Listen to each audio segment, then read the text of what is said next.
But first of all, I'd like to introduce Dr. Roanna Lobo and Gemma. Yeah. Yeah, great. And Gemma Crawford. Roanna's a research fellow and lecturer at the School of Public Health at Curtin, as is Gemma, and both have been working in this area for some time. What to do with this thing, so if you really? can join me in welcoming Roanna and Gemma. Thanks, Graham. Thank you.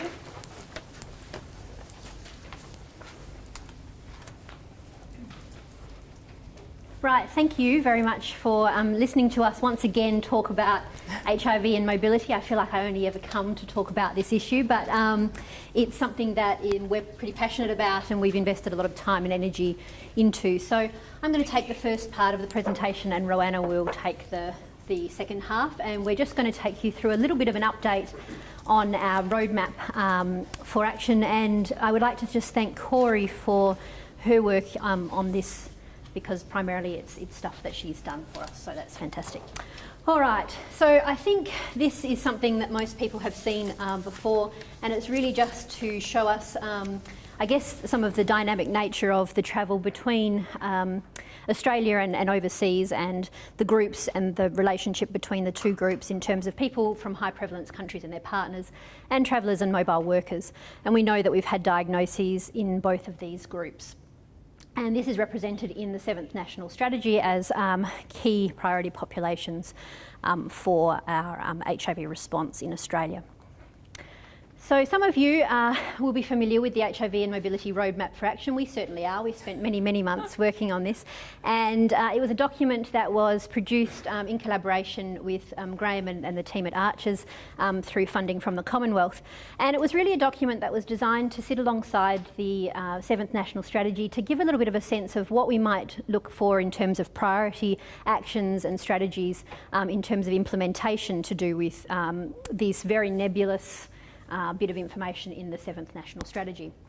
So it's in several sections, it's got a background, and then the second part is 71 strategies, and I'll talk a little bit more about that in a minute, of things we could do. 71, it's big, it took us a long time. Many of you in this room were integral in giving us feedback into trying to make this a little bit more policy palatable, because it wasn't, and it probably continues to not be, but it was a starting point. So what did we put together? Well, we put together 5 action areas with 71 strategies, and these are on the screen, and they range from international leadership and global health governance, and this is very much about our place in the wider world and the influence that we can have over HIV acquisition and transmission, both within Australia but also in our region, Southeast Asia, for example.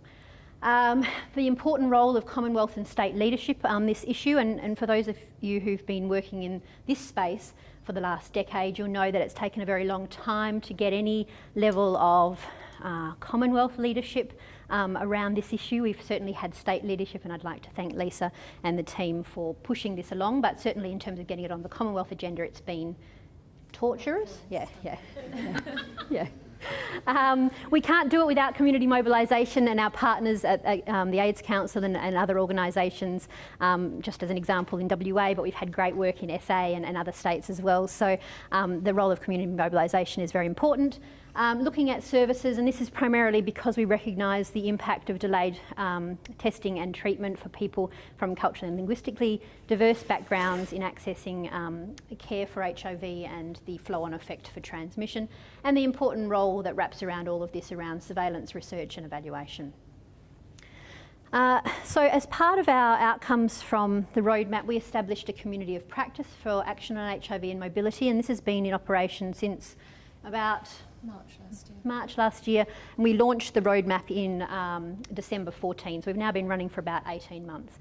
We started in our, at the time it was called a Coalition for Action on HIV, I think, and we had about 20 members, and we've now increased that to 74 members, and Corey coordinates that as a national strategy.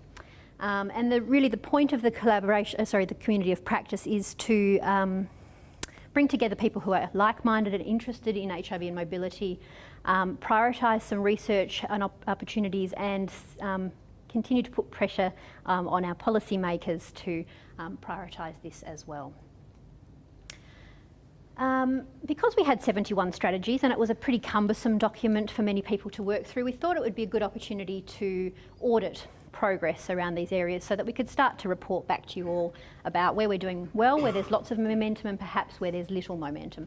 So we've now audited this twice, once in through June to September 2015, and in that first audit we received 24 responses. We only looked at the priority action areas, and we had 90 different activities that people were engaging in across the roadmap strategies. Did the second audit up to May this year. We received 28 responses nationally, and what was really pleasing to see is there was 184 activities across the whole 71 roadmap strategies, which is really great. Where are we looking like we're doing well? Well, we're still doing well in community mobilisation and development of services. Where are we not doing so well? In the area of international leadership and global health governance, and to a lesser extent, Commonwealth and state leadership. I'm going to just push through these. These are just some examples, and I'm going to show you. This is the complexity. If anybody hasn't looked at the roadmap, it's available online. 71 strategies should be there. Something there for everybody if you were interested in this area. These are the report cards, and they're on the table outside. I've got some here as well. Yeah, that's the latest one. I think we also have last year's. Yeah, and they're available for download as well. Yeah. All right, so I'm going to hand over to Ro, and she's going to talk about this next bit around where to from here. So you couldn't really see the detail of these, but and I'm not going to try and make you peer at it either. But what this tried to show were what were the action areas and the strategies that were listed in the roadmap, and what their levels of momentum were. And so when we looked at all of that, we come to see, well, where are we missing some momentum? Now, of course, I must acknowledge that this is based on the responses that we received. So there may be lots and lots of work going out there as well that we're not aware of. And a part of this process is to take stock of what we do know about and people who are engaged in this process currently, but there's many people who are probably actively working in this space that we're not engaged with at this point. So there could be more work than this. But I guess the few points that did step out at us were these ones, that some of the parts, so this is one of the strategies in the roadmap that you can see here, and the numbers in brackets refer to the numbering system used in the roadmap. So Action Area 3, Strategy 9 is the first one, for example, if you're trying to look at it later for yourselves. So partnerships with transnational organisations that employ people in Australian high prevalence countries with frequent cross-border travel of employees. You know, that's an area where maybe we can be working with the destinations that these people who are acquiring HIV are travelling to. Is there some work that we can be doing there? And there are some small pockets of work that we are aware of going on in that space now, but could we be doing more there? A little bit more on considering needs of travellers before, during and after travel. I know some of this work does already go on, so again it's a case of our audit maybe didn't pick it up on this occasion, but is this again another way that we can really try to affect the rate of transmission? And further research with migrant communities, especially treatment and support needs of people living with HIV. We don't actually know an awful lot about migrant communities' attitudes, beliefs, knowledges, practices in relation to HIV, and then people living with HIV as well. You know, they have their own set of issues. It's like a double problem for them, maybe trying to access the health services here as a migrant, maybe some language, cultural barriers, as well as living with HIV. So, and then finally, the other one that popped out was core evaluation indicators for programs aimed at migrant groups and mobile populations. How well are we evaluating these things now, these programs and services? Do we actually know what works with different communities? And what would be some ways that would tell us that things are actually working? And you know, we still continue to see some late diagnoses in these populations, so we know that probably we need to do a little bit better in delivering services to these groups. So I guess just to wrap up, you know, where to now? We thought this was an opportunity at the symposium to sort of give you an update 18 months on from launching the roadmap. But clearly there's still a bit of work to do. And so I think, you know, just to reiterate that the role of the COPAM, and if anyone's not involved or would like to be involved, they can certainly get in touch with us, is to help keep this issue on the radar for all stakeholders, for state governments, for the Commonwealth Government, for service providers, for, you know, policymakers, peak bodies, so that we do continue to think about what needs to be done and look for opportunities and ways to either change what we're doing currently a little bit, or to look for new funding opportunities to enable us to do more. We've got some great case studies, we've got some great examples of really good work that is working, and you're going to hear about some of those in this session, which is great. So thank you to those people for coming to share their experiences with us. So let's share those case studies around and hopefully inspire other people to do similar work in their localities. As Gemma mentioned, the report card is available online.